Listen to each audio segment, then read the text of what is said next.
Isteri telefon. Bunyi harimau kan? Macam tu lah. Kan?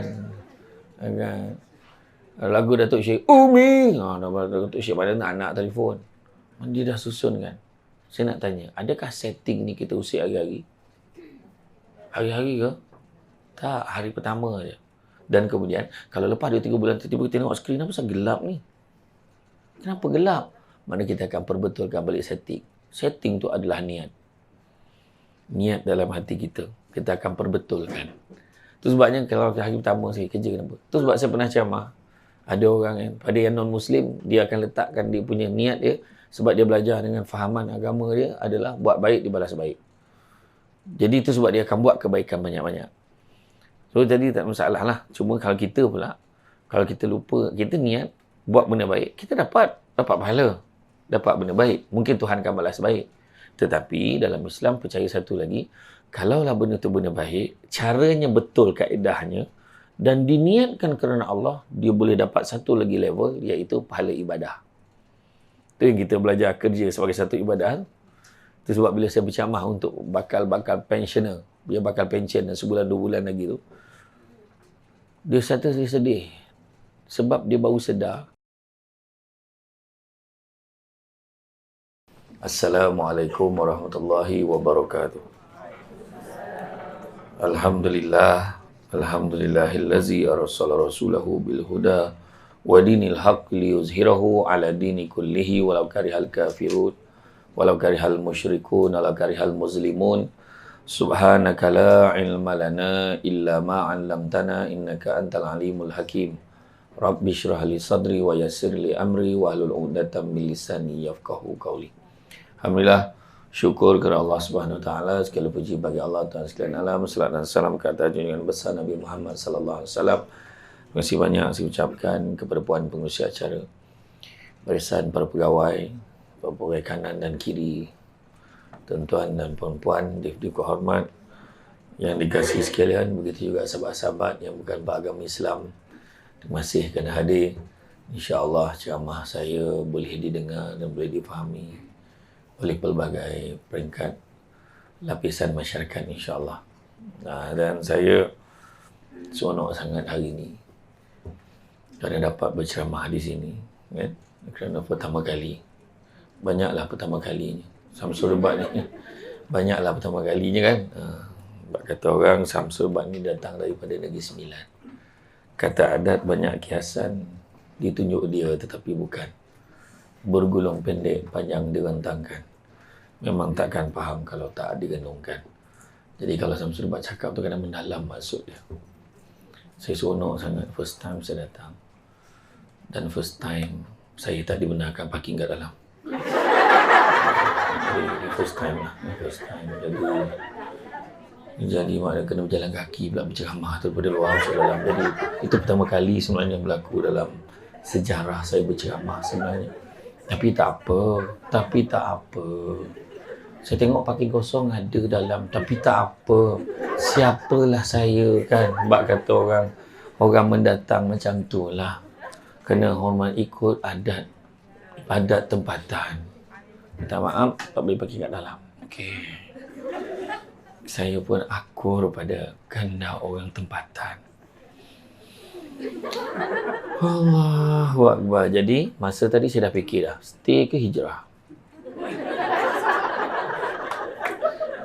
Stay ke hijrah? Jadi saya pilih untuk stay. Dan jalan dan stay kat dalam tu lama saya pandang. Tapi tak apalah. Saya cakap aja. Macam saya katalah, maksud saya cakap tu mendalam. At least benarkanlah saya masuk dalam. Kemudian saya turun. Biar dia parking kat luar. Tak.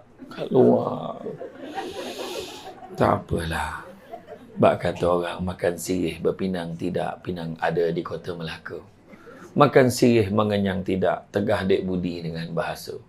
Dah orang budinya begitu, saya terima seadanya. Saya tak marah pun, okey je. Kan? Boleh exercise, kan? Boleh exercise, jalan jauh sikit, kan? 10,000 tapak. Tak cukup tadi tu. Kalau tak, patutnya parking dekat pagar yang bawah tu. Baru cukup 10,000 tapak, lain kali. Tak apalah. Apapun tuan-tuan dan puan-puan sekalian, syukur sangat-sangat hari ini dengan limpahan izin dapat kita bersama-sama pada hari ini di dalam program ini, yang mana dalam peristiwa hijrah ni, kepada yang non-Muslim pun boleh ambil, yang mana poin yang paling penting sekali adalah hijrah. Stay atau hijrah. Jadi sekarang ni nak pilih, nak stay atau hijrah. Sebab hijrah ni orang kaitkan dengan perpindahan. Kalau definisi hijrah ni perpindahan daripada satu tempat ke tempat yang lain. Satu tempat ke tempat yang lain. Dan dia bukan satu perkara yang mudah. Contohlah, kita dah duduk di sini berbelas-belas tahun. Contohnya, dah rasa selesa, seronok, tiba-tiba suami dapat peluang kerja yang lebih baik ataupun dapat peluang kenaikan pangkat. Berpindah daripada Tawau, kena pindah pergi ke Seremban, Negeri Sembilan. Sebab dengannya dekat sana boleh parking sampai dalam. Puas hati aku. Tak adalah saja. Tak ada saja. Tak, bukan. Samsul Debat ni kalau dia dapat satu bahan memang sampai habis disebut betul. Tak adalah. Tak. Jadi dia dapat pindah ke sana. Jadi dilema kadang-kadang isteri dengan anak-anak dah biasa. Masyarakat, kawan-kawan dah ada. Anak-anak pun dah ada kawan-kawan. Bukan satu perkara yang senang. Nak meninggalkan tempat tu. Walaupun dia bukan asal situ pun. Tapi dia dah selesa duduk di situ. Tapi nak kena pindah ke tempat lain. Susah. Nak pula dia terpengaruh dengan drama kan. Drama perempuan itu. Dia bimbang nanti suaminya berubah hati kalau biarkan suaminya berpindah seorang diri. Sedangkan dari segi hukum agama, pada agama Islam, tempat yang terbaik bagi seorang isteri adalah di sisi suami. Jadi, dia kena ikut. Tak apa bang, ke mana juga abang pergi, saya akan pergi. Ya, jadi, sebab ada berlaku, suami dapat peluang kerja, sebab suami selama ni struggle hidup. Nak survive dengan isteri dan anak sebab dia kan masalah kegawatan ekonomi. Dia dapat peluang untuk buat projek yang besar di negeri lain. Jadi berpindah, isteri ni tak nak ikut. Dia kata tak nak. Dia tak nak jauh dari mak dia. Isteri ni tak ikut. Akhirnya suami pula yang berkorban. 3 jam setengah perjalanan daripada negeri tu nak pergi ke tempat mak dia. Tempat isteri dia ni dengan mak dia. Berulang kadang-kadang. Kadang dah penat baru tidur dekat satu negeri ni. Jadi nak balik jumpa isteri dan anak, hujung minggu balik. Jadi itulah kadang-kadang, sedangkan si isteri tak sedar, dia melakukan satu dosa besar kerana menyusahkan suami dia. Sedangkan suaminya pujuk banyak kali, tolonglah ikut. Ubah, hijrah, berubah. Jadi hijrah ni selain daripada berpindah dari satu tempat ke tempat yang lain, Nabi juga mengatakan kita tentang niat. Jadi maknanya niat ni termasuk juga berubah perangai. Perangai dengan sikap dua perkara berbeza. Perangai senang ubah. Perangai hari ni boleh jadi baik, besok jahat boleh ubah. Tetapi sikap satu perkara yang suka nak diubah. Kadang-kadang dia memang degil. Kadang-kadang dia memang dah ada satu pendirian. Cakaplah macam mana pun. Kadang kita cakap ni, cubalah kau bawa berubah. Cuba bawa berubah sikit. Ya kan? Aku okey je, apa masalah kau? Kau lah yang masalah. Dia marah pula orang lain. Dia tak, kadang-kadang seseorang tu bukannya tak nak berubah, tapi dia tak nampak sebab kenapa dia perlu berubah. Ya, contohnya kan, macam, yalah, kebanyakan sini dalam bidang perubatan, kadang-kadang heran tengok budaya pemakanan masyarakat. Dah tegur dah, jangan macam ni, jangan macam ni. Tak, dia tetap juga. Ada seorang sahabat saya, dia daripada kecil lagi dia memang minum air itulah, air yang tu. Air itulah, air yang gas yang la tu. Nah, saya tak nak sebut jenama dia sebab dia tak taja ceramah kita ni. Kan? Air air tu kan. Tahu kan? Dia minum air tu memang air gas yang memang manis, sangat manis, dan dia minum seawal umur dia 7-8 tahun dia dah minum. Dulu kan dalam botol. Kan. Sekarang ni dah dalam tin, dalam apa. Kalau beli dalam satu tu, jadi kalau kadang air minum tu tak banyak, seminggu sekali je, dia tak tahu. Seminggu tu dalam satu bekas air dekat restoran makanan segera yang ya Allah, berapa hal tu. Tak apa, tak ada saja. Dia beri dramatik sikit dia. Nah, dia ada satu restoran makanan segera tu yang warna merah macam tu pun saya tak nak sebut jenama dia. Kan ada air yang siap. Bekas air tu juga yang dia order, kan. Satu bekas tu dikatakan jumlah gulanya 20 secet gula tau. 22 secet gula. Jadi walaupun dia minum sekali seminggu, dia dah cover berapa hari punya gula sebenarnya. Bayangkan. Jadi, maknanya kata, kawan saya tu apa berlaku? Dia amat. Orang cakap, janganlah. Aku tak boleh. Kau mesti kena minum air ni. Sebaya dengan saya. Waktu dia umur 25 tahun, jari, kaki, tangan dia semua macam ni. Bengkok macam ni. Dia nak pegang satu benda pun payah. Macam tu. Kejang. Sakit apa tak ada. Kencing manis, darah tinggi, semua ada. Full package ada. Bayangkan. Jadi makna kata, sebab kadang-kadang kita dah tegur. So, ubah. Kadang-kadang dah susah baru nak ubah. Dah terjadi baru nak ubah. Kan? Itu sebabnya selalu lah kan. Di hospital sebut mencegah lebih baik daripada mengubati. Kan? Jadi apa nak buat? Dah sampai tahap mengubati je lah. Jadi itu sebabnya dalam peristiwa hijrah Nabi dikatakan berstrategi nak berhijrah daripada Makkah ke Yathrib ataupun nama hari ini Madinah Al-Munawwarah. Kan? Jadi aku nak menyanyi sekali saja. Kan? Jadi Nabi nak berhijrah. Nabi berstrategi. Kan? Nabi susun strategi, berbincang kat mana, nak sembunyi kat mana dulu, mana jalan nak ikut, sampai gunakan perkhidmatan daripada seorang lelaki Abdullah bin Uraikid yang ketika itu bukan Islam, dia yang pakar boleh tunjuk jalan, bagaimana jalan yang tak biasa dilalui oleh manusia biasa, sehingga Nabi boleh sampai ke Madinah. Dan kita tengok waktu Nabi bersembunyi di gua mana? Gua Hira, Gua Sur, Gua Hira tempat timah wahyu. Ni Gua Sur, Nabi bersembunyi dekat sana, nak tunjukkan Nabi berstrategi. Sebab masa tu tak ada handphone, membuktikan Nabi sebagai pada strategi. Nabi bukan menyorok tiba-tiba. Nabi bersembunyi situ nak susun strategi. Takkan Nabi nak hadap dekat tentera yang nak berkawal tu. Apa Nabi buat? Nabi duduk dekat Gua Sur tu. Bayang betapa tinggi dekat Jabal Sur ni, tinggi. Macam mana kalau kita tengok kan, kita sendiri pun tak sanggup naik atas, kita pun dapat taklimat kalau pergi umrah, pergi haji tu. Kalau duduk bawah tu taklimat daripada mutawif tu, dia beritahu apa? Dia kata sebenarnya dekat gua ni lah begini-begini. Daripada bawah je, bukannya kita naik atas pun. Bukan semua orang lah naik sampai ke atas tu. Kan? Sebab sayang lemak di badan kan. Jadi lepas tu nak beritahu sekarang ni dah ada denai anak tangga ni nak naik ke atas. Kan? Dah ada lah jalan mana nak mungkin kita sampai ke atas. Dulu mana ada. Dan pada ketika itu Sayyidatina Asma menghantar makanan ke sana. Masa tu mana ada telefon. Kalau nak kata benda tu tak plan, mungkinlah saya buatkan mesej. Tolong hantar makanan. Nanti ayah send location. Lapar ni. Tak ada. Tapi memang dah dirancang. Anaknya Sayyidatina Asma, puteri pada Sayyidina Abu Bakar, menghantar makanan ke atas ke Jabal Sur ni, yang tinggi tu, dengan tahap tak ada denai tangga lagi, dengan tahap Sayyidatina Asma pada ketika itu syarat mengandung 9 bulan. Cuba fikir. Pengorbanan. Itu sebab hijrah tu perlukan pengorbanan.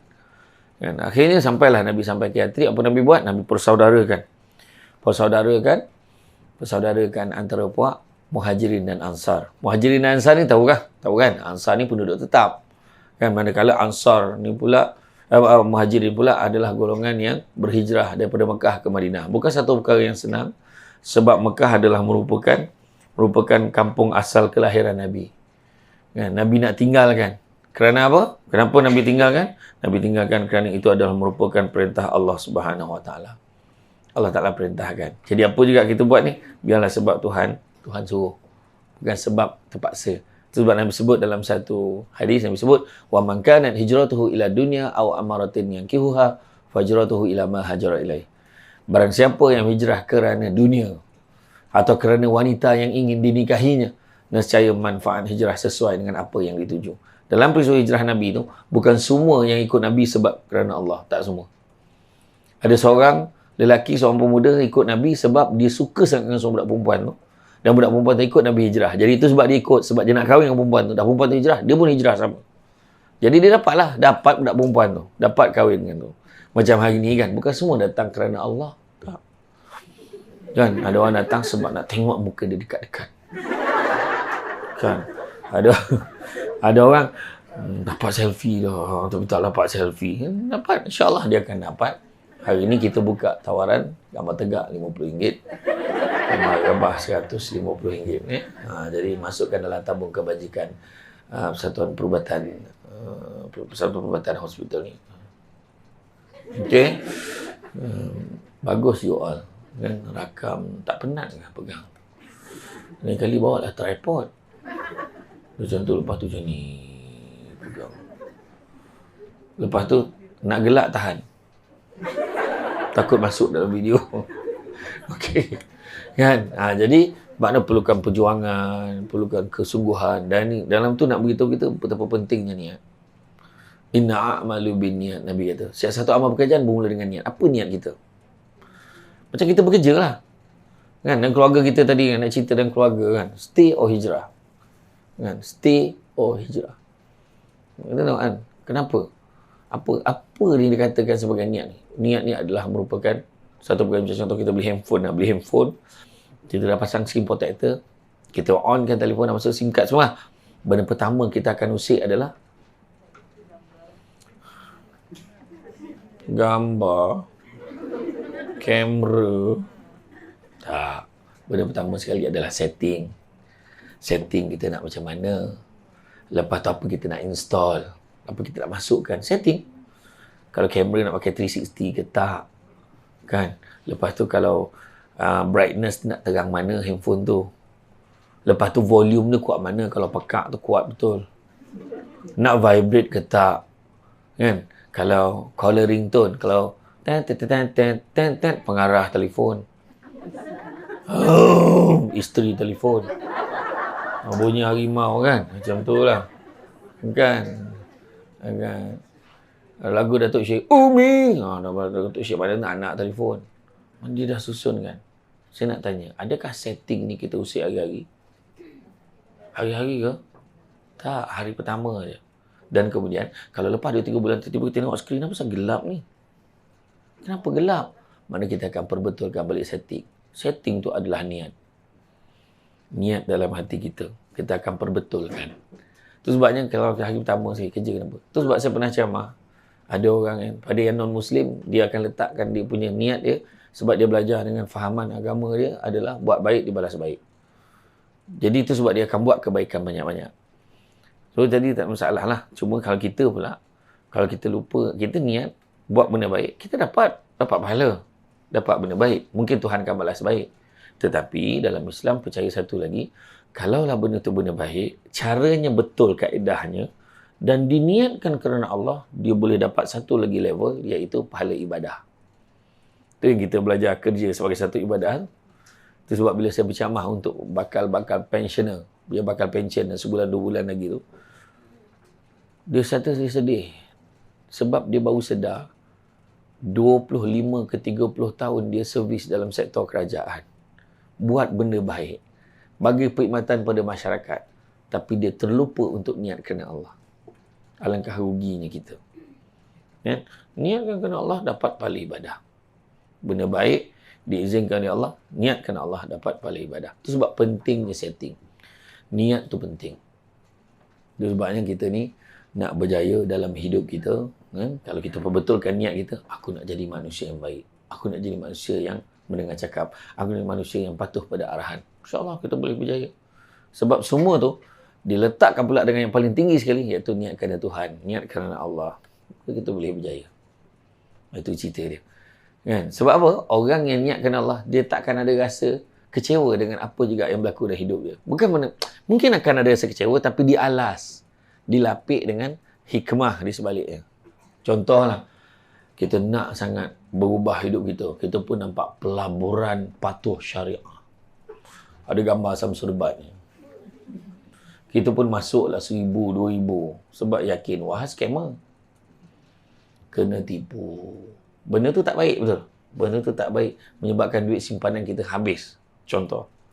Tapi rupanya, bila kita fikir-fikir balik, kebaikan yang pertama, lain kali jangan buat lagi. Yang kedua, barulah kita tahu waktu kita susah, siapa yang datang tolong kita. Baru kita tahu. Kadang-kadang kawan waktu ketawa, kawan waktu senang, ramai. Tapi waktu susah, masa tu siapa je yang datang kat kita. Rupa-rupanya yang tak disangka-sangka tu yang datang tolong kita. Baru kita faham. Baru kita tahu, dia selama ni tak banyak cakap pun, buat hal dia je. Tapi bila kita susah, dia yang datang jenguk kita. Bila kita sakit, dia yang datang ziarah dekat hospital. Itu antara Islam mengajar kita pandang kebaikan pada satu perkara. Mana ada hidup tak ada masalah? Cantik dipandang bulan mengambang. Bulan mengambang terang di awan. Kalau dah hidup namanya orang, takkan lari daripada ujian dan dugaan. Berjalan daripada parking sampai ke sini, itu pun ujian. Maknanya kita kena, tak, betul, pandang tu sebagai satu hikmah. Kan? Betul tak? Pandang tu sebagai satu hikmah. Jangan pandang tu sebagai satu, rupa-rupanya, baru saya tahu, macam ni rasanya berjalan. Dengan suasana matahari yang sihat. Kan? Waktu hari, time ni lah yang patut berjalan, betul tak? Betul kan? Time ni kan? Sebab masa tu banyak vitamin apa? Tengok dia pun tak tahu. Patut aku yang tak. Aku tanya, kau jawab lah vitamin apa? Seorang B, seorang D. Mana E pula dah. Mana tu? Tak kisahlah, janji dapat vitamin lah. Kan? Tak, memang betul. Sebenarnya. Lepas tu bila tak tahu, oh macam ni bangunan ni. Kalau naik kereta mungkin saya tak perhatikan bangunan ni. Saya tengok, oh macam ni. Bagus, pengurusan ada beberapa orang. Okey. Tengok, pokok ni dah besar pokok ni. Dulu kecil je pokok ni baru nampak. Kan? Macam tu kan. Jadi ada masa orang ni nak ambil gambar tu tadi. Dia tak ada, kalau tidak turun kereta tu masuk. Dia sempat tengok saya berjalan. Tadi ada bukti saya berjalan kaki. Ada bukti tadi. Kan? Kan? Tak. Sebenarnya percaya pada hikmah. Betul. Kadang-kadang kita cakap, rupanya baru kita tahu. Kadang-kadang kita selama ni happy-happy. I love you too. Dengan suami isteri kan. Rupa-rupanya bila suami sakit. Suami dah tak boleh bangun. Tak larat bangun. Kan? Sampai kadang-kadang cerit-berit. Sakit. Tak sempat bangun. Isteri ni. Dia boleh tukarkan kainnya. Sarungkan kain lain. Cucikan suami dia. Menitis saya mata suami tu. Selama ni aku marah dia. Dia time aku sakit, dia jaga aku. Perempuan itu. Baru dia tahu betapa baiknya Khalish. Bukan semua lelaki seperti Emil. Saya tak tengok orang share dalam TikTok. Kan tak? Maknanya betul tak? Kita percaya. Macam kita lah minum air, macam secawan air. Tak ada contoh kan? Sebab memang tak ada air untuk aku ni. Jadi contoh kan, saya nak ajak air kan. Contoh secawan air. Tak ada, saya saja je lah. Tak apa. Aduh, hai. Hui, puas hati aku ini. Dah, contoh secawan air kan. Contoh secawan air, Secawan air. Dengarlah ni. Contoh secawan air, kalau kita letak garam, sesudu garam, kita bancuh. Kalau kita minum, apa rasanya? Masin. Tapi, kalau kita ambil sesudu garam yang sama, letak dalam sebaldi air. Kita kacau. Rasa kalau kita minum, masin tak? Kurang sangat masinnya. Sebab apa? Sebab airnya berada dalam tempat yang lebih lapang. Maksudnya apa? Lapangkan hati kita bila satu masalah berlaku. Itu je. Saya lapang hati je. Lapang hati itu tadi bila saya masuk tadi. Allah, saya dapat rasa dah. Ya Allahu Akbar. Tak apa.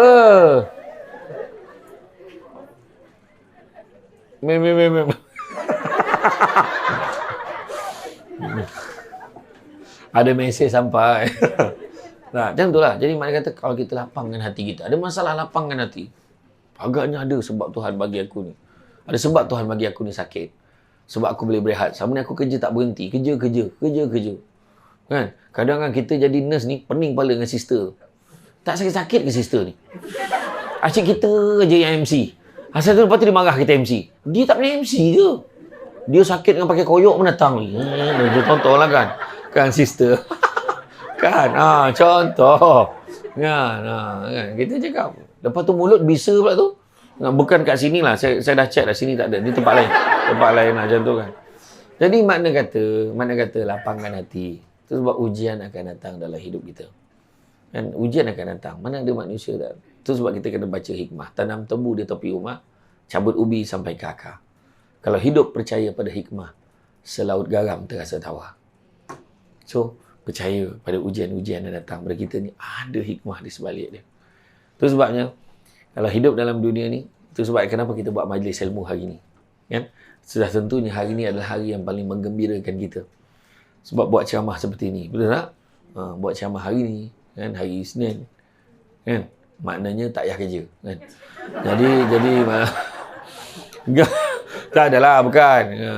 Ya Allah. Baru jumpa lapiknya. Terima kasih. Terima kasih ya.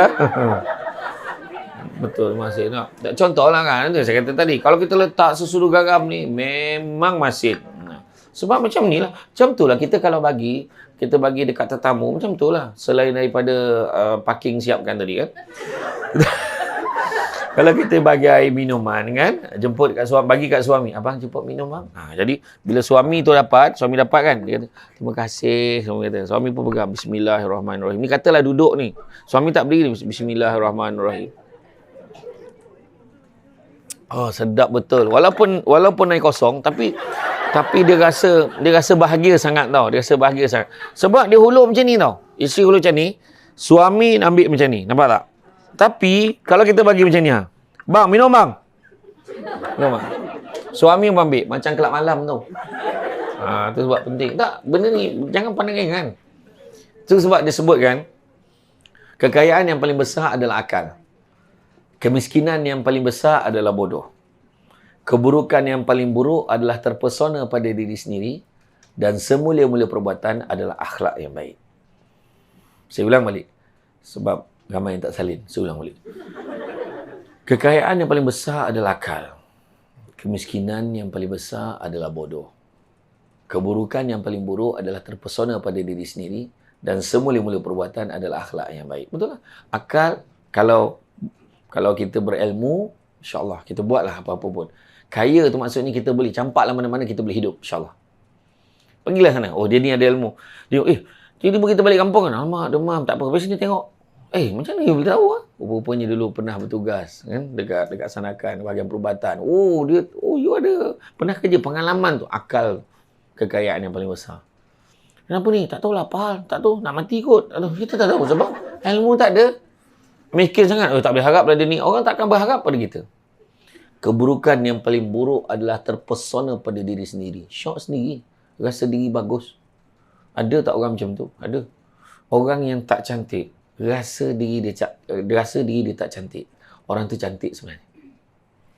Orang yang cantik, rasa diri dia cantik. Orang tu tak berapa cantik.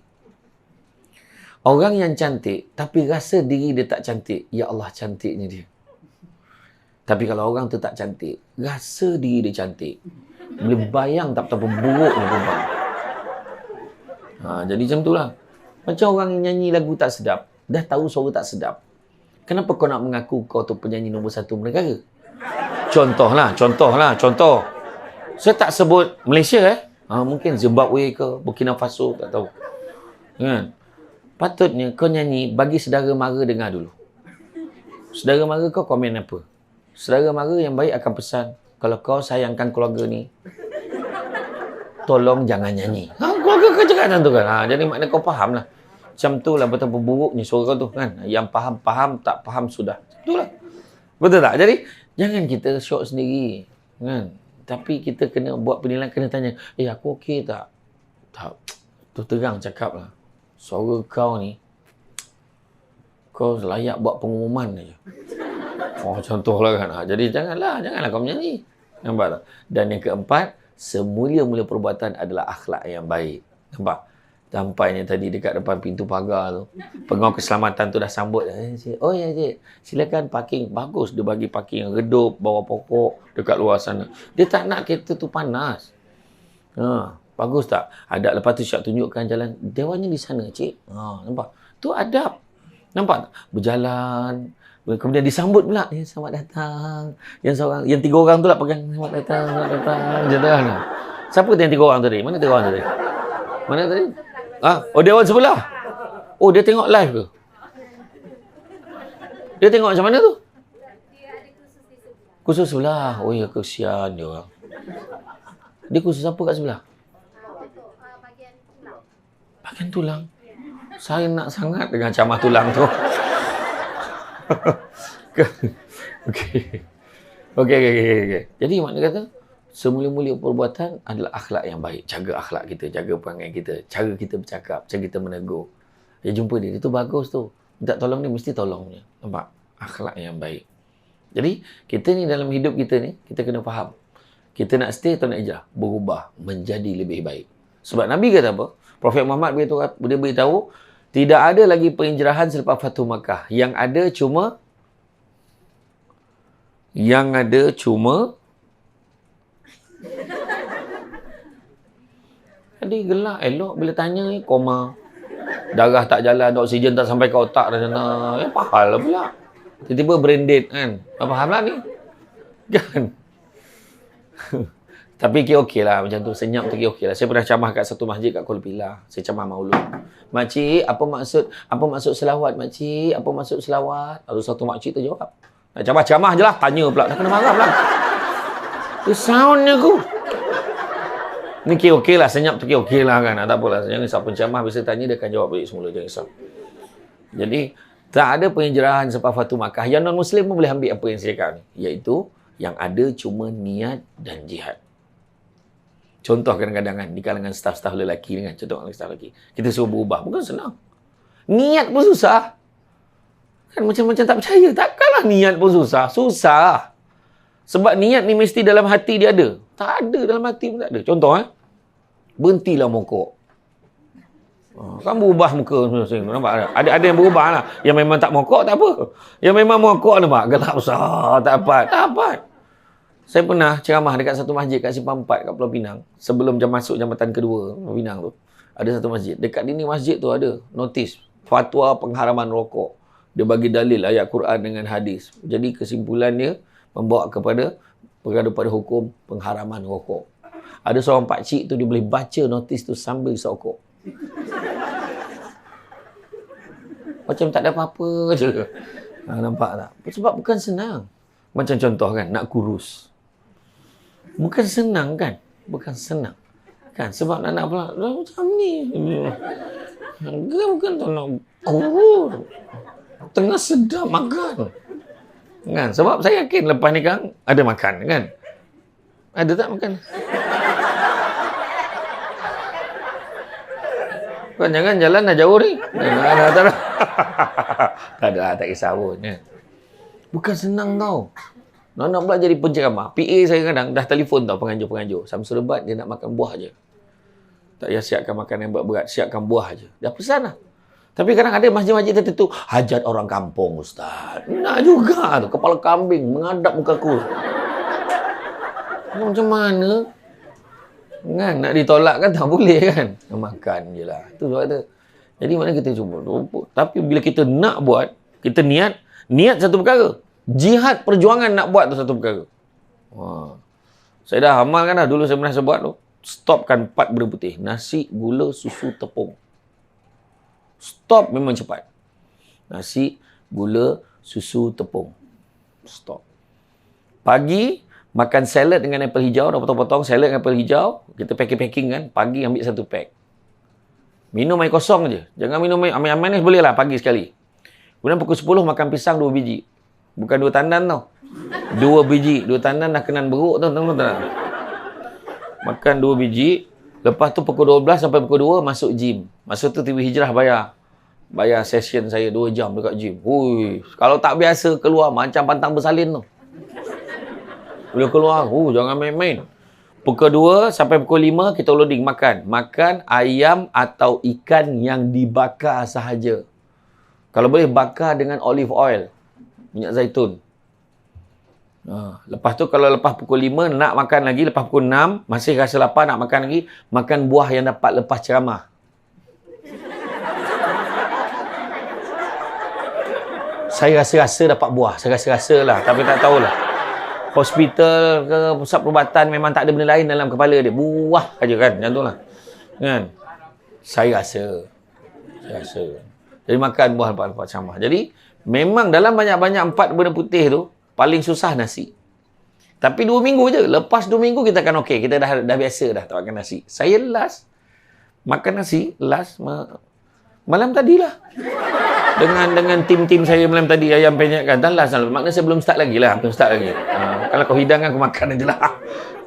Tapi betul. Masa saya buat dulu memang cepat turun.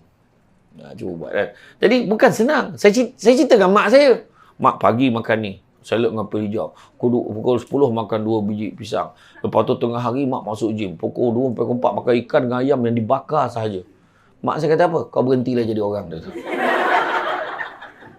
Susah sangat hidup kan kita. Dia kata. Jadi dengan ayat tu kan mematahkan semangat, langsung saya makan sampai hari ni. Gitu kan. Macam tu je lah kan. Jadi makna kata bukan senang. Niat dan jihad nak ubah diri kita. Nak ubah kita jadi manusia lebih baik. Stay or hijrah. Kalau kita stay, makna kita masuk dalam golongan orang yang tak nampak kenapa dia perlu berubah. Dia tak nampak. Sedangkan berubah ni, termasuk juga berubah daripada buruk kepada baik, baik kepada lebih baik, lebih baik kepada lebih baik. Mana ada manusia yang sempurna? Kenapa kita berkahwin? Salah satu sebab manusia berkahwin, kerana kita tidak sempurna. Jadi jangan mencari lelaki yang sempurna. Kamu tidak akan menemuinya. Aku ini bukan siapa-siapa. Hanya seorang insan biasa. Tapi kalau aku diberikan peluang, sudah tentu aku ingin memperlengkapkan hidupmu, wahai istriku. Wah, macam sinetron pula kan.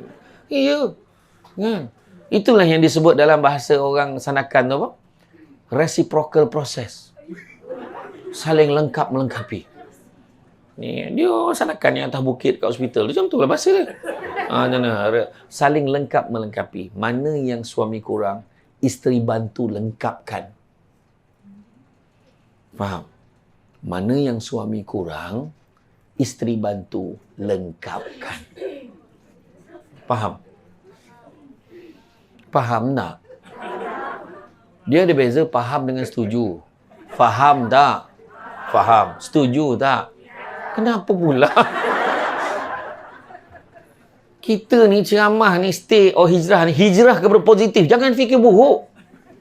Maknanya, mana suami tak lengkap macam tu. Suami ni tak pandai gosok baju. Isteri tolong gosokkan bajunya. Nampak tak? Suami tak pandai nak siapkan diri dia. Abang, nah. Air tu abang. Ya Allah. Makasih lah banyak. Makasih tau. Bismillahirrahmanirrahim. Panas saya ni.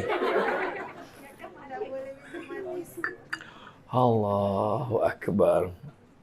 Dia baru jumpa alasan. Tak boleh minum air manis tak? Tu bagi air kosong aja. Dia kata. Tak apalah, saya okey je. Tapi makna kata, hidup kita ni macam tu. Hidup kita ni macam tu. Sentiasa cari ruang dan peluang. Nak berubah ke arah yang lebih baik. Sebab kita tidak ada yang sempurna. Suami, isteri duduk tak sempurna. Malahan, menurut ulama terdahulu, suami, isteri, lelaki dan wanita. Lelaki itu, suami itu diibaratkan sebagai tulang yang lurus. Isteri pula ibarat tulang yang bengkok. Sampai bila-bila pun suami tidak mampu meluruskan kebengkokan isterinya. Isteri memang begitu. Maka suamilah yang perlu menyesuaikan dirinya dengan kebengkokannya itu. Jadi orang perempuan, awak cuba faham saya, lelaki tak boleh cakap macam tu. Perempuan je boleh cakap. Tolong faham saya. Abang tahu kan saya? Lelaki tak perlu cakap apa-apa. Jangan cakap. Sebab kita cakap apa pun kita salah. Bayangkan. Tu parking tu kecil sangat. Itu yang dia tergesel dekat dinding tu. Parking tu kecil. Bukan salah dia. Parking tu. Dia langgar tiang. Dia langgar tiang elektrik. Bengkok tiang tu. Salah tiang. Kenapa tiang tu kat situ? Bukan salah dia reverse tak nampak tiang tu. Tak. Tiang tu salah ada kat situ. Maka datanglah JKR dan Tenaga Nasional untuk mengalihkan tiang itu. Betul. Boleh jadi macam tu. Lelaki pula salah semua. Walaupun sebab lelaki dia mengalami kemurungan. Sebab terpaksa mengaku salah untuk benda yang bukan salah dia pun. Betul? Kan? Okay. Ya, salah I. Okey, puas hati. Dah, diam. Itulah ayat lelaki. Sebab lelaki tak nak banyak. Dah. Okay. Fine. Salah I. Fine. Walaupun bukan salah kita.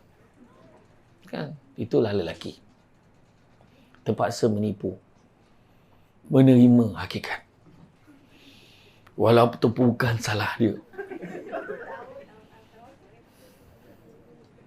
Tu sebab lelaki tak nak panjang-panjangkan isu. Okay, fine. Salah abang. Okay, fine. Okay, dah. Diam. Okay, salah abang. Fine. Abang minta maaf. Okay. Tapi kalau orang perempuan, okay fine, memang salah saya. Saya tahu, tapi abang tahu kan kenapa saya buat benda ni? Nak juga explain tu. Ya Allah Akbar, tak payah kau urai. Nampak tak kan? Macam tu lah. Jadi, makna kata, dalam kehidupan kita ni, kita kena bersedia untuk berubah. Okay. Apakah perubahan yang kita nak buat? Pertama, mentaati Tuhan.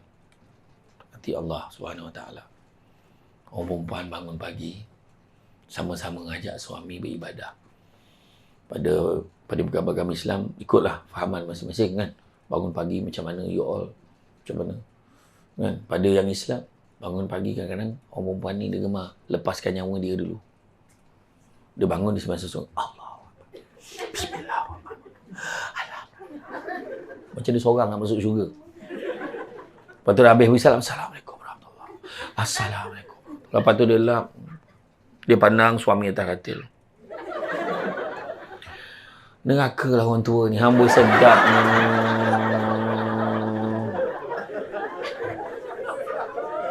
Cubalah kejut suami tu solat sama-sama.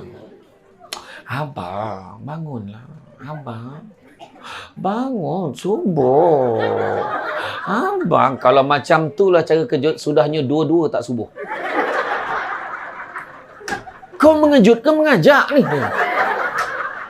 Kan? Saya tak sebut ajak apa.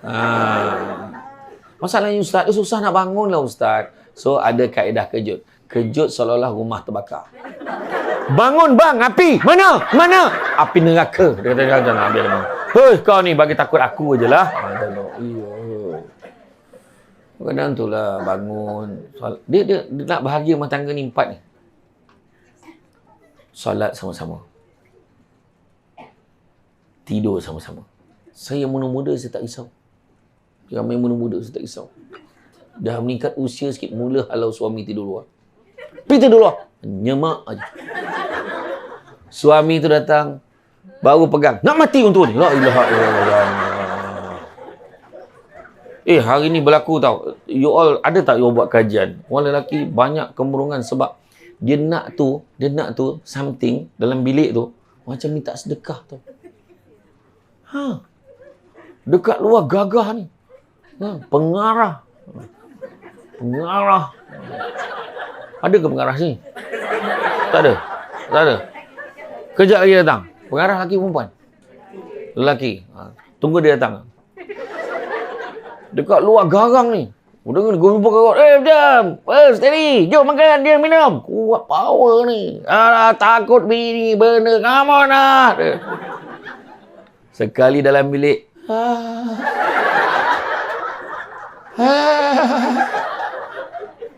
Tolonglah. Itulah korang orang perempuan.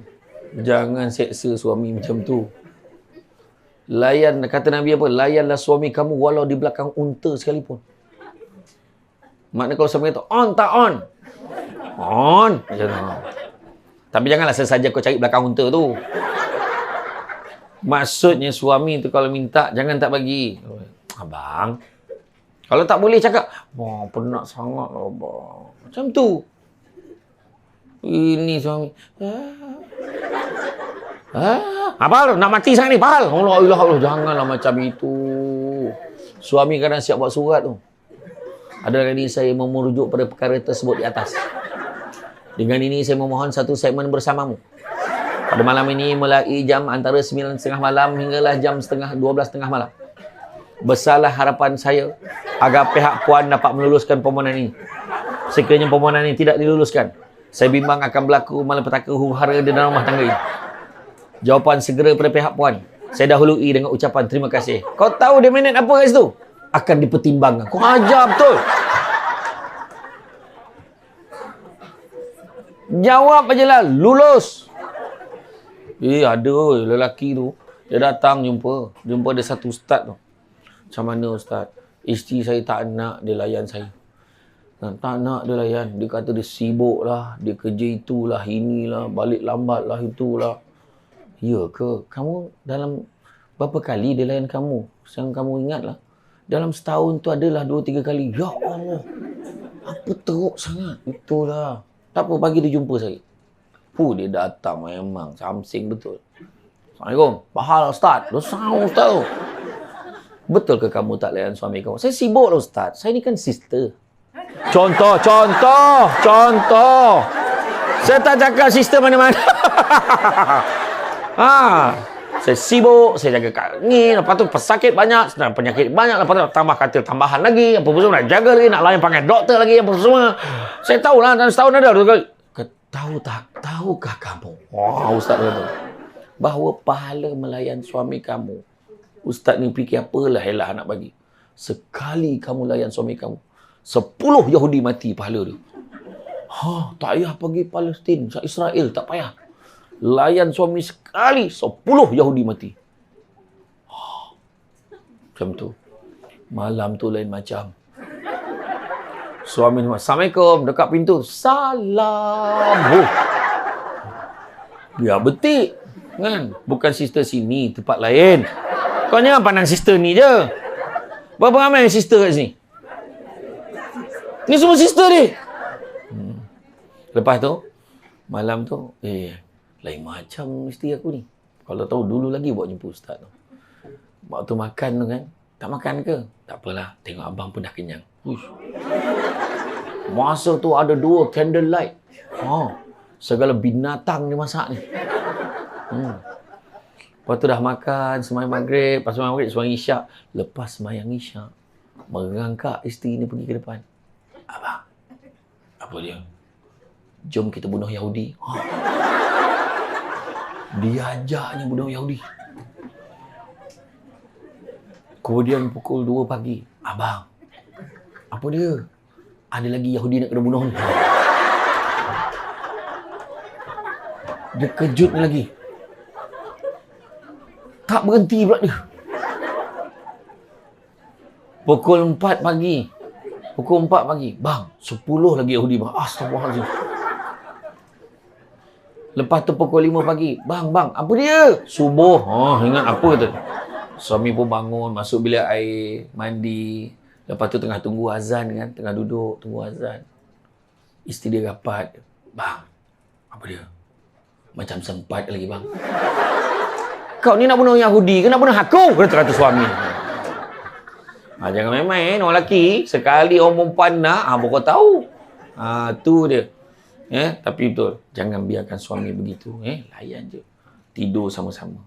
Ketiga, makan sama-sama. Apa guna beli meja mahal-mahal? Meja marble. Meja marble. Bahasa baku marble lah. Meja marble. Boleh makan 12 orang. Tapi suami isteri je makan. Nanti tu. Nanti mama suap. Nanti bersepah nanti. Anak tak makan sama. Ramai tak macam tu? Ramai. Biarlah kita makan atas tikar mengkuang macam dulu-dulu. Atas tikar. Bersepah pun tak apa. Nanti kibas bagi ayam dengan itik makan. Betul tak? Makan je ramai-ramai. Nanti lap lah. Bila makan tu kan. Mama, nak ayam tu sikit. Cubit ayam letak dalam pinggan anak. Dapat pahala sedekah. Lagi besar daripada bagi makan anak orang lain. Isteri pula minta, bang nak sayur tu sikit. Suami pun ambil. Tak boleh. Bang. Anak tengoklah. Biar anak tengok. You isteri I kan? Yelah. Bila dia suap azam, yang anak tak pernah tengok. Yo. Happy anak tengok. Betul tak? Itu sebab jadi makna kata perubahan. Makan sama-sama. Nampak? Kemudian apa? Kemudian jalan sama-sama. Malam anak dah tidur, kunci pintu, kunci tingkap, naik motor, round satu sandakan. Sambil bawa motor tu, sambil nyanyi. Jika engkau minta intan permata, tak mungkin ku mampu.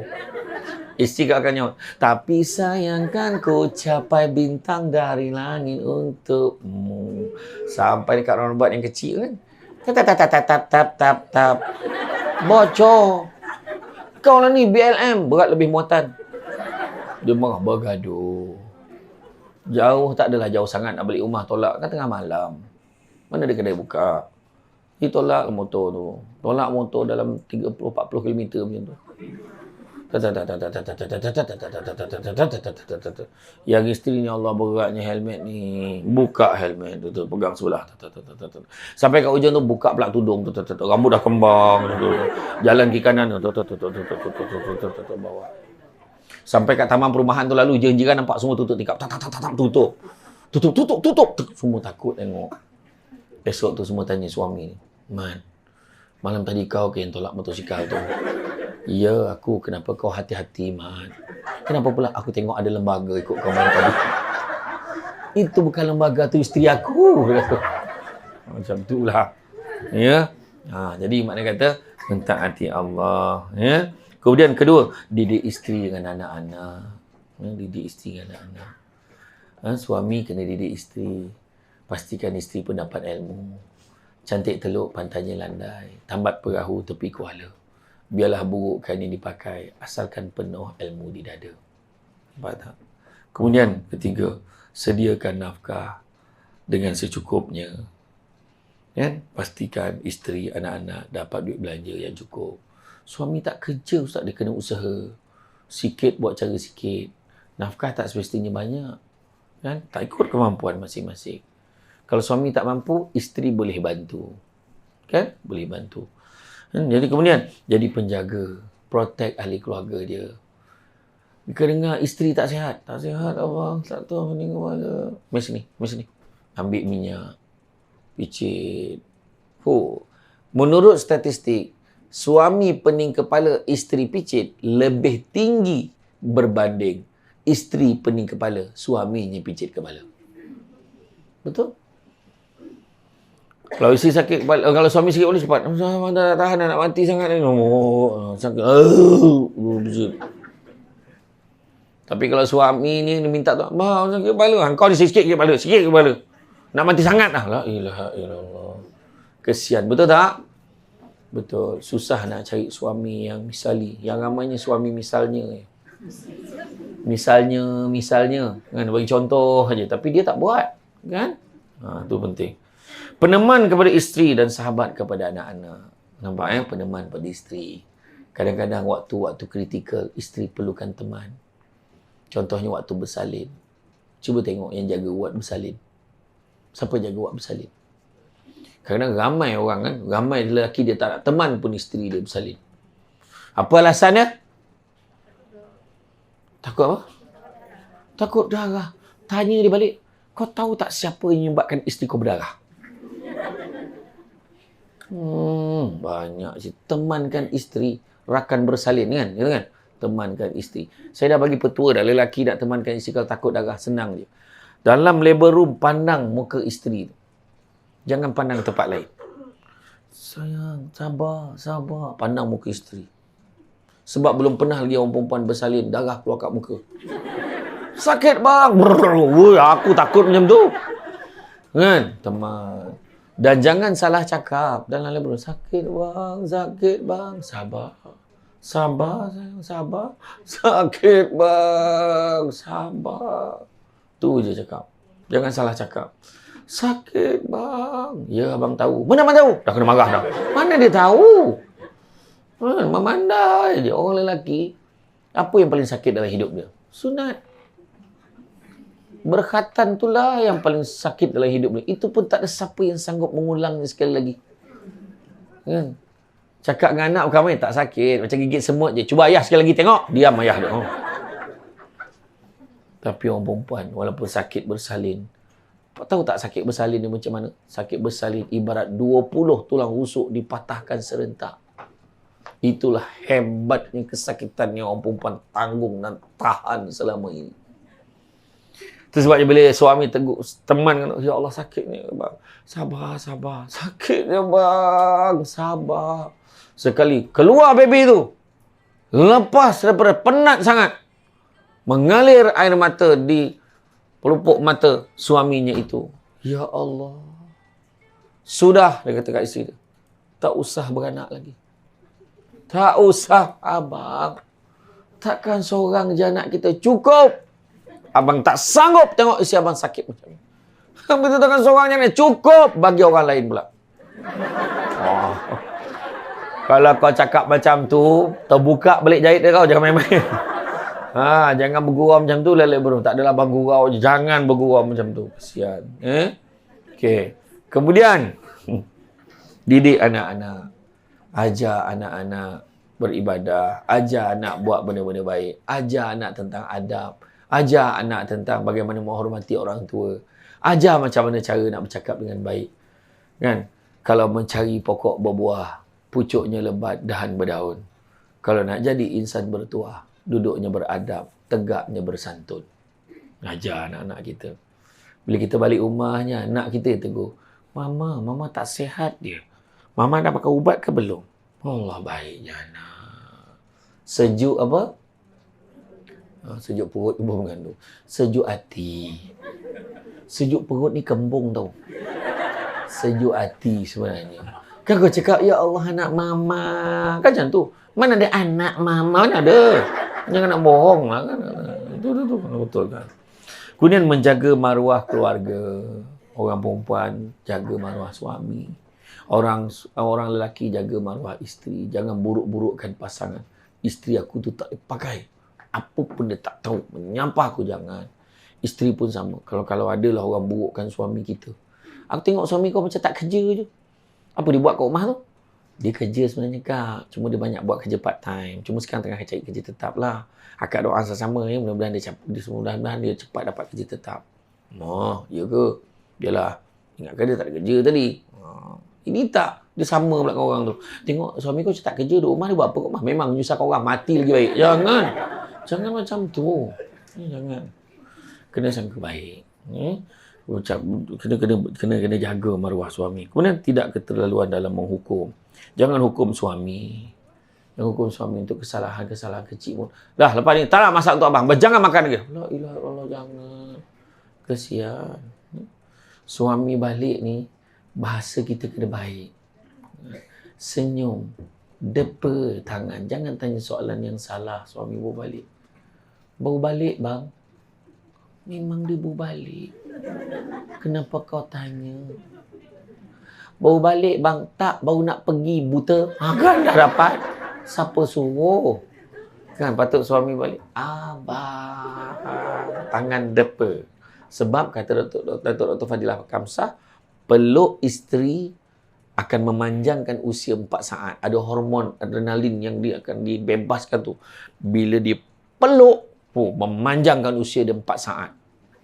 Tak mana dia dapat, aku tak tahu, aku ulang aja apa dia cakap. Peluk isteri panjang umur 4 saat. Yang pastinya, memeluk isteri sendiri. Peluk bini orang pendek umur. Tahu? Peluk isteri sendiri. Peluklah abang. Kan? Abang. Rindu sangat kat abang. Iya, abang pun sama. Tapi tengok muka abang pun tahu. Mesti abang lapar kan? Tengok perasaan. Suami pun jawab, tadi memang abang lapar. Tapi boleh tengok wajah isteri abang. Langsung hilang lapar. Abang cerita tahu saya tak masak ni. Tak masak? Alah, gurau je lah abang ni. Masak punya tu. Bergurau pula. Nampak tak? Macam tu lah. Makna kata, dia mengata memahami. Ini, balik je suami. Abang, you want coffee, tea, or me? Macam tu. Baru betul. Suami balik menyanyi, indah sungguh panorama. Isteri kat dapur jauh, bagai pulau ni warna. Anak, ulala. Jadi bahagia rumah tangga tu. Nampak? Iya, kita tak pernah cuba kan? Macam tu lah. Kemudian apa lagi yang kena ada? Yang kena ada adalah, kalau kita beribadah tu pastikanlah di awal waktu. Awal waktu. Macam dengan ceramah ni, datang awal. Jangan datang lewat. Nanti ngendap-ngendap masuk dalam dewan. Kan? Jadi, sekian saja ceramah pada hari ini. Ada yang baru masuk. Dia kata, dah habis ke? Dia kata. Tak adalah, gurau je. Dia awal waktu. Solat dia awal waktu. Kemudian apa? Wujudkan perkongsian ilmu dalam rumah. Tahu tak? Sebenarnya, kalau kita makan ni, kalori kita berapa? Share benda-benda yang kita belajar kat hospital pun tak apa. Kan? Tahu tak kalau makan benda ni akan lebih mudah ni. Betul tak bahayanya makan mi segera? Rupa-rupanya makanan itu tidak akan lawas dalam perut. Ya ke? Dia akan stays tu abadan abada. Ya ke? Tu sebab jangan makan mi segera. Stop it. Faham? Baru tahu. Nampak tak? Berbahaya. Nampak tak? Kemudian, wujudkan waktu apa? Waktu untuk me time. Itu sebabnya lelaki kalau balik nampak isteri tengah basuh pinggan. Suami pegang tangan isteri dia. Dah, pergi masuk dalam. Ni, pergi siap-siap. Biar abang sambung. Suami sambung. Sambung dengan MTech. Ni, tak buka lagi. Kan? Ya, nampak. Sonok tak sonok? Happy tak? Happy. Walaupun itulah sekali dalam 365 hari tu. Dia akan dengan so happy sangat. Nampak tak? Jadi makna kata tu, adakan masa. Ataupun, saya nak ambil ni. Voucher spa muslimah ni. Berhenti pergi dekat spa, cuci rambut, pedicure, manicure. Lepas tu massage. Abang, habis anak-anak abang jaga, pergi. Abang ni, susahkan abang aja. Tak susah mana pun abang booking je, kau bayarlah sendiri. Jam jantan. Adalah mana bayar dah. Abang ni, nampak tak? Dia rasa bahagia. Macam tu, nampak tak? Suami pun ada me time tu. Abang tak apalah. Malam ni, abang lepaklah dengan kawan abang. Abang dah lama tak jumpa kawan abang kan. Abang tak balik pun tak apa. Kau marah ke apa? Contohlah, sekala boleh lah. Kan pergi duduk dengan kawan. Kalau kita lebih suka duduk dengan kawan, maknanya kita tak bahagia dengan rumah tangga kita. Itu sebab orang lelaki, yang sebenarnya kalau kita kerja sibuk, kalau kita shift malam kan, dah berapa minggu kita kena shift malam, asyik gantikan orang pun kena malam juga kan, contoh kan. Balik rumah jangan terus masuk bilik sendiri tau. Masuk rumah, Assalamualaikum warahmatullahi wabarakatuh. Assalamualaikum warahmatullahi. Lepas tu kita masuk dalam, masuk bilik anak dulu, tengok anak. Ya Allah, dah besar anak aku. Ya Allah, ramai betul. Pusing keliling tengok anak. Ramai betul. Dah besar anak aku. Masuk bilik sendiri. Lah, kau pun dah besar. Masa bila lah kau besar? Aduh, tidur penuh pula tu. Mana pula aku dah tidur ni. Alih tangan slow-slow ni. Alamat balik dah kena marah pula. Itulah dia. Kan? Itu sebabnya. Biasalah orang perempuan. Kalau tidur dia tak sedar diri. Muka paling ikhlas sekali orang perempuan time tidur lah. Cuba tengok dalam kereta. Orang perempuan tak ada mana temankan suami dia. Waktu suami dia drive. Tak ada. Jangan risau bang. Saya akan temankan abang. No problem.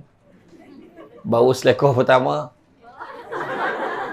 Tudung dah sengit ni.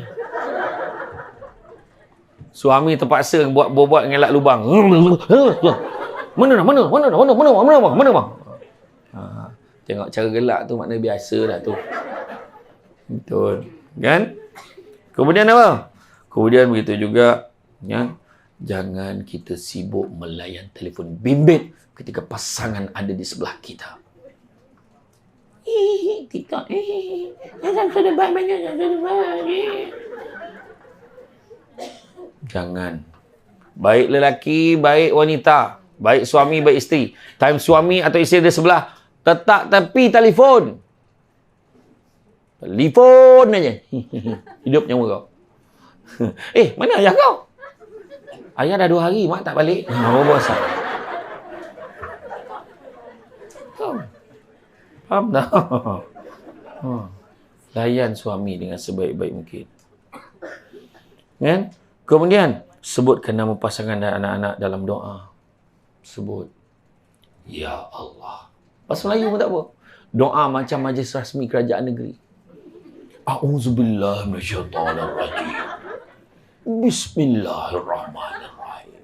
Ya Allah. Sesungguhnya. Isteri kat belakang ni, Allah. Lamanya doa. Sesungguhnya aku sayangkan isteriku, ya Allah. Anak-anak berpandang mak. Yang mak pandang depan, sibuk aja. Aku juga sayangkan anak sulungku Alung, ya Allah. Long, nama kau lah Long. Aku juga sayangkan anakku yang kedua Angah, ya Allah. Angah nama kau pun ada.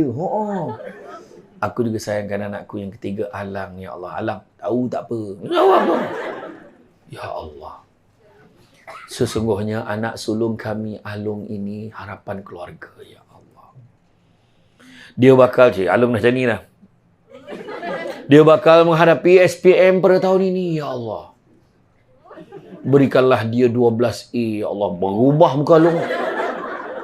Kenapa Long? Subjek ambil 9 je. Subjek ambil 9 macam datang nak dapat 12A. Bapaknya pun tak tahu anak ambil subjek berapa. Itu salah tu.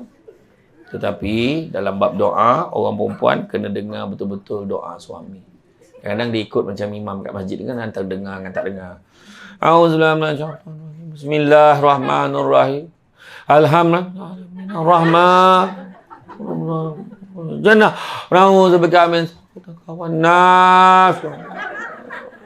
Ya. Amin. Yarda.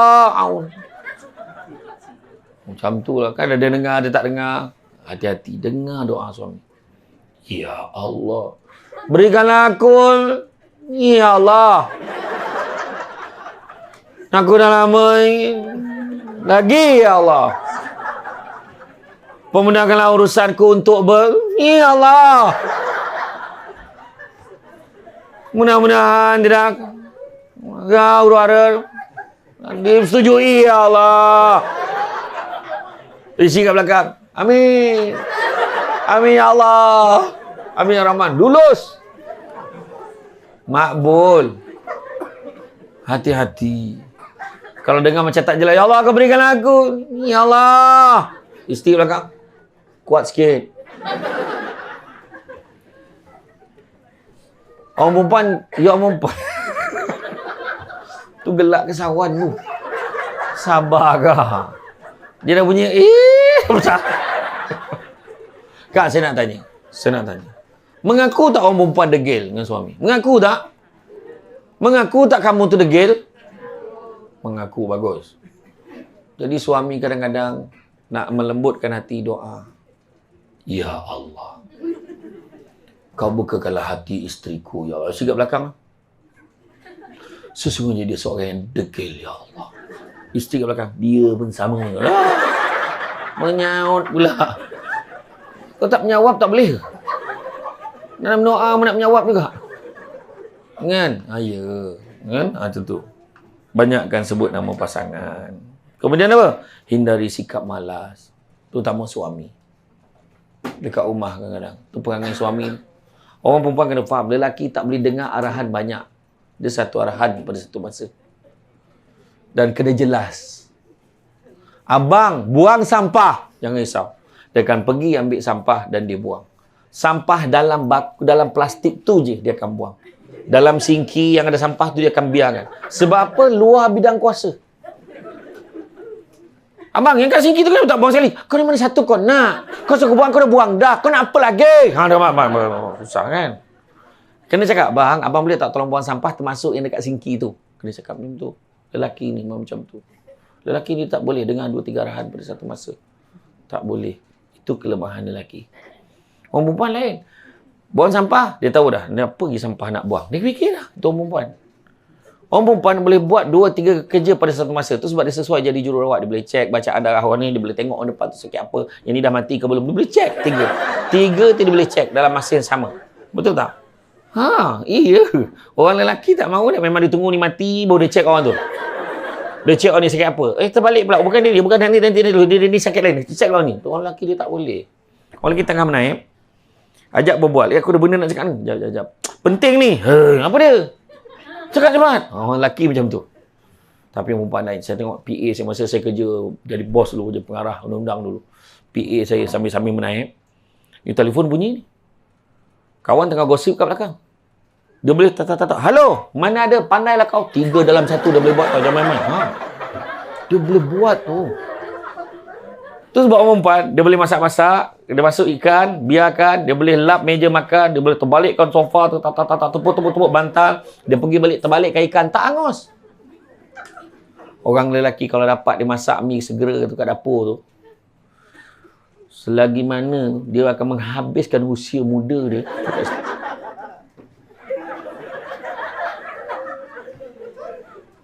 Dia tak boleh buat benda lain lah. Dia tunggu sampai air tu menggelegak. Dah boleh masuk belum? Dia, boleh dah.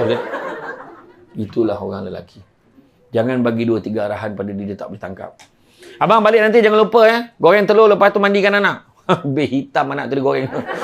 Terbalik. Ni contoh nak bagi tahu. Lelaki ni tak boleh bagi 2-3 arahan pada satu masa. Kadang-kadang. Bukan semualah. Ada lelaki yang istimewa macam kat dalam ni mungkin okeylah. Tapi keutamaan dalam kepala lelaki dengan perempuan tak sama. Macam dekat mesin pancikat, cuba tengok. Orang perempuan stres nak balik. Pukul 5 kan cuba tengok. Kelang kabut nak balik. Sebab apa? Dia dah fikir. Dia fikir anak dia. Betul tak? Tak anak dia, anak mak mentua dia. Dia akan fikir dah. Laki kau lah. Tak faham apa benda laki anak mentua. Tu sebab kita tengok orang perempuan dekat traffic light tu stresnya. Dagu atas steering. Bodoh traffic light. Traffic light tu bodoh pula. Dia boleh marah traffic light tu merah. Cuba sabar. Orang lelaki kalau tengok kat mesin pancikat tu panjang, tak apa lah, kita minum dulu lah. Orang lelaki macam tu. Dia lepak minum. Okey, dah clear dah. Jom pergi pancikat. Sampai kat rumah, kita tanya. Lambat balik ni bang? Banyak kerja. Lelaki dia macam tu. Lelaki ni makhluk yang paling jujur dalam dunia. Tengok tu. Betul. Cuma lelaki suka ditanya soalan. Selalu ditanya soalan-soalan yang susah. Menyebabkan lelaki terpaksa menipu. Betul ke saya dah gemuk? Apa punya soalan tu? Boleh tak kau tanya orang lain? Betul ke saya dah gemuk? Lelaki jangan jujur. Gemuk pun abang sayang. Mana betul lah gemuk? Tak boleh. Tak boleh jawab macam tu. Tak boleh. Bang, betul ke saya dah gemuk? Ini bukan gemuk. Ini kurang kurus. Sama lah tu. Salah juga. Salah. Bang, betul ke saya dah gemuk? Mana ada orang buta je cakap kau gemuk. Kurus ni. Ya ke bang? Ya. Kau tak perasan. Dulu kau boleh masuk bilik air berdua. Sekarang keluar. Boleh masuk. Takkan kau tak faham. Kalau masuk juga anak telefon bomba. Tolong selamatkan. Mak ayah saya terperangkap dalam bilik air ni. Tersepit berdua masuk paksa. Faham? Okey? Orang yang paling kaya dan bahagia adalah orang yang kenal Tuhannya. Sentiasa hidup dalam agama. Apakah ciri-ciri rumah yang Allah suka? Ciri-ciri rumah yang Allah suka adalah rumah yang sentiasa bersedia menyambut Rasulullah datang. Soal apa? Dan suasana beragama. Maknanya kalau pada bukan Islam, rumah dia keadaan yang baik, suasana beragama, ikut peraturan, bersih. Ini kadang tak bersih. Bila buang air, sahaja ditinggalkan kenangan untuk orang selepasnya. Tiba-tiba kau hilang ingatan. Kau pernah buang air di situ. Kenapa kau berada di bilik air ni? Kenapa tiba-tiba? Punya lama kau duduk di bilik air dan kau tinggalkan kenangan di situ. Orang selepas itu masuk, astagfirullahalazim. Trauma. Seminggu trauma. Janganlah begitu. Saya pernah jumpa tu dekat mana tu? Saya pernah jumpa ada satu sekolah tu. Najis tu dalam sinki. Melintang. Masalahnya sinki tu tinggi. Macam mana dia boleh sampai ke situ? Maknanya ada usaha yang menggerakkannya ke situ. Bayang kalau orang tu lemah jantung nak basuh muka, tak terperanjat. Aku yang pergi kat sinki tu nak basuh, terperanjat. Teruk betul perangai ada orang. Betul. Budak-budak sekolah nakal buat perangai macam tu. Yang kesian apa tau? Makcik yang cleaner tu cakap, tak apa nak, nanti makcik bersihkan. Allah, kalau bayangkan tu kalau tu mak kita. Teruk betul perangai tu. Ya? Kemudian apa lagi? Bagilah perbelanjaan, nafkah kepada pasangan. Bagi belanja anak-anak, jalankan tanggungjawab. Kemudian apa? Bersihkan hati. Jangan bersangka buruk. Kemudian, setiap kali nampak keburukan atau kekurangan pada pasangan, sabar. Sebab banyak lagi kebaikan-kebaikan dia. Dia mungkin banyak cakap di rumah. Orang perempuan kan, hobi dia di rumah memang berceramah walaupun tak ada tajuk. Biarkan. Orang lelaki ni memang macam tu. Berapa jumlah perkataan? Menurut pakar memori Asia, suami bercakap 8,000 patah perkataan sehari. Banyak tak? Tak banyak. Sampai di rumah kota dah habis. Dia jumpa kawan, okey lama tak jumpa kawan. Tahu tak di Sabah ni begini. Tu. Sampai ke rumah dah habis ayat dah. Balik bang. Makan bang. Cakaplah betul-betul. Dah habis kota. Orang perempuan pula, berapa jumlah perkataannya? 28 ke 30 ribu patah perkataan sehari. Dan masalah yang paling besar adalah mesti dihabiskan. Itu sebab dia memang macam tu. Nah, pernah satu ketika dan satu kisah Israeliat yang disampaikan Sayyidina Umar. Ada seorang sahabat ni, dia kena letih dengan isteri dia. Dia nak pergi mengadu kat Sayyidina Umar. Dia nak mengadu Sayyidina Umar, sampai ke rumah Sayyidina Umar, tak jadi dia. Sebab dia tengok Sayyidina Umar pun kena letih dengan isteri dia. Sayyidina Umar, panglima angkatan tentera paling garang dalam sejarah Islam. Dia pun kena letih dengan isteri dia. Dia kata, tak jadilah, dia pun balik. Nak balik tu Sayyidina Umar nampak, wahai sahabat, kenapa? Nak jumpa aku ke? Kemari. Dia kata, memang aku nak jumpa engkau. Aku nak mengadu pasal isteri aku berletih pada aku. Tapi bila tengok engkau pun kena, tak jadi aku.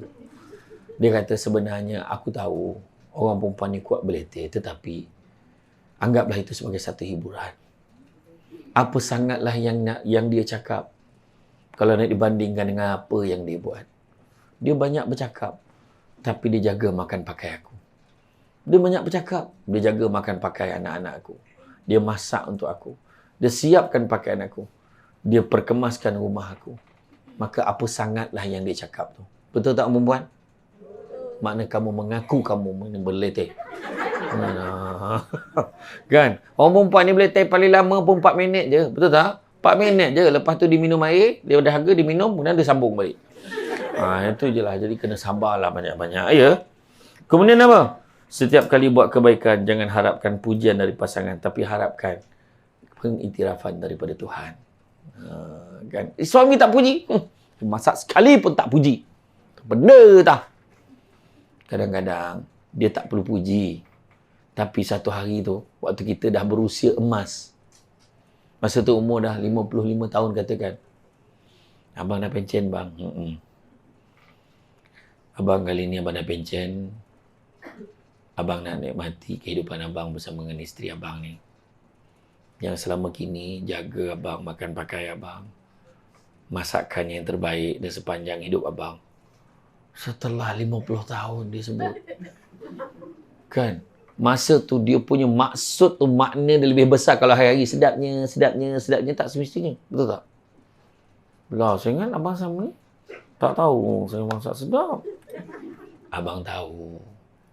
Tapi hati abang ni menginjak-injak sampai tak boleh nak cakap. Abang ni makasih tau. Wah, kan? Bahagia rasanya kan? Betul. Betul. Itu sebabnya kena saling memuji. Mungkin. Kemudian kekalkan romantik dalam rumah tangga. Kekalkan romantik. Kan? Jangan pakai postman. Pergi cakap dengan ayah kau, si goreng nasi siap. Jadi postman, ayah, pakai bos motor, ayah, mak cakap si goreng nasi siap. Kau cakap dengan mak kau, kejap lagi. Kau cakap dengan ayah kau sekarang, now. Pergi cakap. Ayah, ni mak cakap tau, bukan Alung cakap. Mak cakap now. Sekarang. Kau cakap dengan mak kau, tak kerti bahasa ke apa. Susah ni. Mak ni ayah cakap tau, bukan Alung cakap. Tak kerti bahasa ke apa. Macam tu lah muka dia tu. Kau cakap dengan ayah kau, jangan kau hajar boleh tak? Macam mana nak sampaikan? Pergi kat sana. Suami tengah basuh motor, gosok lengannya. Bang, ya. Bila kena percikan air tu pada isteri tu, langsung keluar video klip Hindi. Langsung suami dia nyanyi, Koi ladki hai, jab wo hasti hai. Isteri penyaut, Barish hoti hai, canak-canak cum-cum. Jiran kiri kanan tu, cak dom dom cak. Jadi kau tak pernah cuba kau tengok. Kan bila hero-heroin nyanyi, tiba-tiba jiran mu terbabit. Cubalah tengok macam mana. Contoh. Kemudian jangan pernah memukul pasangan, meninggikan suara pada pasangan, cakap dengan baik. Kerana orang perempuan boleh marah. Abang, kenapa ni? Kedutlah. Habis semua. Dia baru lepas gosok baju dia, tiba baju tu terjatuh. Abang! Marahnya lah. Abang tudung tu berkesenang kau daripada malam tadi kau marah tu. Marah. Abang bersepah lah ni, jatuh ni. Semua marah. Janganlah marah. Kadang suami mati tercekik sudu. Abang! Mati tercekik sudu. Jangan. Ya? Sentiasalah buat kebaikan walaupun pada pasangan yang tak pandai menghargai. Kan? Jarak satu masalah dengan penyelesaian ibarat dahi dengan sujud. Jadi, makna dalam bekerja pun macam tu. Dalam bekerja ni, kita carilah penyelesaian. Kan? Cari penyelesaian. Jangan don't stay, but hijrah. Berubah. Kan? Orang yang bijak itu akan sentiasa nampak jalan pada setiap masalah. Bukannya nampak masalah pada setiap jalan. So, nak berjaya dalam hidup, 5 perkara kena ada. Pertama, sabar. Sabar banyak-banyak. Kedua, syukur. Syukur kita semua kat dalam dewan ni ada kerja. Orang kat luar sana tengah cari kerja, tak tahu nak kerja apa. Walaupun kita dengar pengumuman yang mengecewakan kadang-kadang. Bagi menghargai jasa penyawat awam, dengan ini diumumkan insentif kewangan sebanyak RM700. Benda 700. Contoh.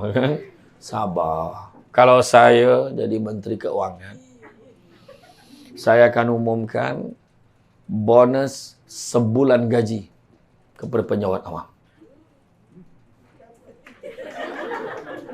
Yang mana pekerja dalam sektor perubatan akan dinaikkan allowance kritikal sebanyak 50%. Kalau saya. Kan? Kali terakhir kita dapat bonus sebulan gaji zaman Tun Dr. Mahathir Mohamad jadi Perdana Menteri kali pertama. Kali terakhir kita dapat bonus setengah bulan gaji adalah ketika zaman Tun Abdul Hamid Badawi jadi Perdana Menteri. Selepas pada itu, Menteri Kewangan dah tak jumpa angka lain selain pada 500. Tapi Alhamdulillah kita dapat bonus 500 dan Alhamdulillah minyak hari-hari turun. Kan? Hari-hari turun harga. Dan harga barang murah kat pasar raya tu sampai orang tak tahu nak beli apa dah. Pergi nak beli ni, pergi nak beli ni. Macam tu lah. Biar aku je cakap. Korang jangan cakap. Kau gelak je. Dan kita belajar bersyukur. Syukur dengan apa yang kita ada. Syukur. Ketiga, percaya pada hikmah yang saya sebut awal tadi. Kita diuji dengan kesusahan, ada hikmah di sebaliknya. Keempat, redha dengan ujian. Redha. Terima juga Tuhan bagi. Sebab kita yakin ada benda baik lagi Tuhan nak bagi kat kita. Dan yang kelima, ikhlaskan hati dalam bekerja. Apa maksud ikhlas? Membuat sesuatu tidak mengharapkan pengiktirafan manusia. Wa imma, terima kasih pun kita tidak harapkan. Masalah ni kita ni, aku tolong dia ikhlas, dia terima kasih pun tidak. Itu tak ikhlas tu. Ikhlas ni tak, ingat tak mak-mak kita dulu tolong orang lain kan? Bila terima kasih, tak payah terima kasih, tak ada apalah. Betul? Sebab ikhlas. Okey? Dan ada kelima-lima ni, saya doakan semua yang berada di sini berbahagia di dunia dan di akhirat. Saya doakan ceria sentiasa seperti hari ini. Saya tengok ceria, gelak pun dah tak cukup urat dah. Maknanya, sebab memang saya perasan, bila saya ceramah tu, kalau gelak lagi tinggi volume dia tu, makna stres level kerja dia memang tinggi. Dan tak, saya tahu you all kerja memang stres. So, anggaplah ni salah satu cara terapi minda kita. Kan? Sabar. Saya pernah tu ceramah tu, doktor tu tercampak stetoskop dia. Kau tercampak. Ui, gila punya stres. Dan seorang tu berlari keluar. Kenapa kak? Nak kencing. Bayangkan. Sampai nak terkencing gelak. Bayangkan. Tapi you all okey lagi lah. Saya doakan yang baik-baik untuk semua. Mudah-mudahan berbahagia di samping insan yang tersayang.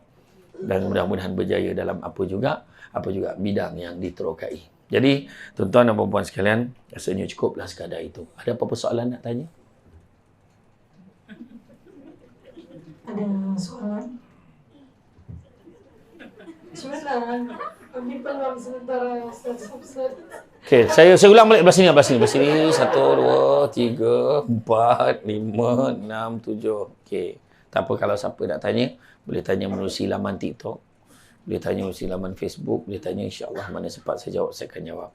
Tak payahlah ada tulis yang benar, mawar duka, tak payahlah. Tulis je lah daripada mana. Senang saya tahu daripada mana soalan tu kan. Okey, jadi ucap terima kasih banyak. Apapun saya nak pesan. Nabi bagi tahu sebagai penutup, Nabi pesan apa? Nabi pesan, manusia yang paling kaya adalah manusia yang merasa cukup dengan apa yang dia ada. Tetapi jangan stay, hijrah. Berubah. Kan kita rasa, cukuplah apa yang ada, so kita tak buat apa-apa, jangan. sentiasa ada ruang untuk memperbaiki diri kita untuk jadi lebih baik. Okey.